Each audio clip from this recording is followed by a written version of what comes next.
4 तारखेला परभणी येथे श्री मनोज जरांगे यांनी आपल्या भाषणामध्ये नामदार धनंजयजी मुंडे साहेब यांच्या बाबतीत अतिशय खालच्या स्तराचे अर्वाच्य भाषेमध्ये शिवीगाळ करून हरामखोर, मुंड्या, अवलाद असे खालच्या स्तरावरचे शब्द वापरून त्यांना अपमानित केला असून त्याचबरोबर परळीमध्ये घरात घुसून आम्ही मारू, त्याचबरोबर धाराशिव आणि परभणीचे लोक आणून बीड जिल्ह्यातल्या सगळ्या समाजाच्या लोकांना घरात घुसून मारू अशा धमक्या देऊन आणि सामाजिक सलोखा बिघडवण्याचं आणि 2 समाजात तेढ निर्माण करण्याचं काम श्री मनोज जरांगे यांनी आपल्या भाषणातून केलं।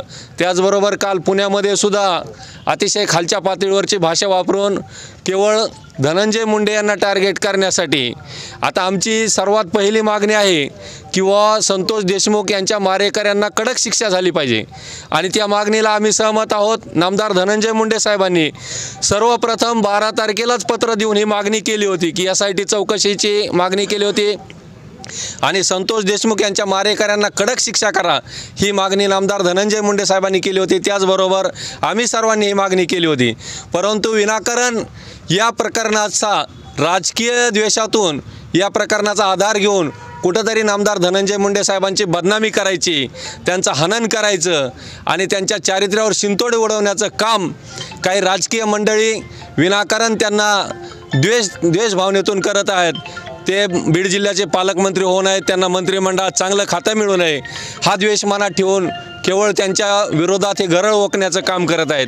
आणि काल तर त्यांनी कहरच केला, धनंजय मुंडे साहेबांना जाहीर सभेतून शिवीगाळ केली, त्यांच्यावर विविध आरोप केले, त्यांना मारण्याची भाषा केली, जीवे मारण्याची भाषा केली, त्यांना राज्यात फिरू देणार नाही असं सांगितलं। आणि म्हणून ह्या गोष्टीच्या विरोधात मनोज जरांगे यांच्या विरोधात आज आम्ही वडवणी पोलीस स्टेशनला धनंजय मुंडे साहेबांवर प्रेम करणारे आणि सर्व OBC बांधव हजारोच्या संख्येने इथं पोलीस स्टेशनला जमा झाले आणि त्यांनी या मनोज जरांगे यांच्या विरुद्ध फौजदारी गुन्हा दाखल केलेला आहे आणि त्यासाठी आम्ही इथे आलो होतो। पोलीस स्टेशनमध्ये जे परवा जरांगे पाटलानं वक्तव्य केलं परभणी येथे ते अत्यंत चुकीचं होतं आणि असे वक्तव्य करण्याची एक प्रथाच महाराष्ट्रामध्ये सुरू झाली काय असं आमच्यासारख्याला शून्य नागरिकाला वाटू लागले। जर चुकीचं बोललं मोठ्या माणसांनी त्यांना संहिता आहे का नाही असा प्रश्न एक शून्य नागरिकाला महाराष्ट्रातल्या आल्याशिवाय राहणार नाही।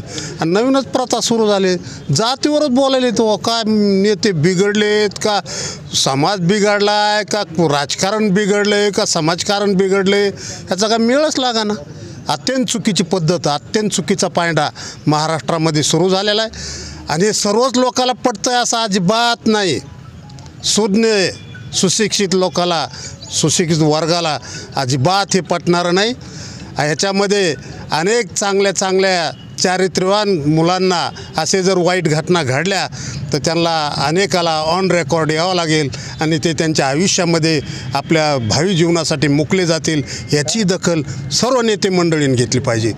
तुम्ही मराठी आणि वंजारी हे कुठून आणले? ही जात कुठं निवडली तुम्ही? पहिली ही जात नव्हती, पर तुम्ही ह्या जातीचा परिभाव करून मुंडे साहेबाचा तुम्ही परिभाव करायला लागलात। हे परिभाव करणं बरोबर नाही। ताईला काय नावं ठेवतात, कुठून दरांडे पाटील आणले तुम्ही, त्या दरांडे पाटलानं पूर्ण देशाला आग लावली। देशाला आग लावून सगळं घरोघर भांडणं लावायची तयारी त्यानं ठेवलेली, माणसात माणूस ठेवलेला नाही। विशेष म्हणजे मराठा आणि वंजारा हा समाज गुण्यागोविंदाने एका ताटात बसून जेवणारा समाज आहे, पण काही व्यक्ती विनाकारण द्वेष निर्माण करण्यासाठी भांडणं लावण्यासाठी हे प्रकार चालू आहेत। आज आपले हे सरपंच मसाजोगचे हे वाईट घटना घडली त्याच्याविषयी आपल्याला तळतळ आहे, त्या लोकांना शिक्षा व्हायलाच पाहिजे, पण समाजावर बोलणं आणि राज्यकर्त्यांनी बोलणं ही विशेष म्हणजे महत्त्वाची गंभीर बाब आहे ही, ह्याची दक्षता घ्यायला पाहिजे सरकारनं। आणि एवढं बोलून मी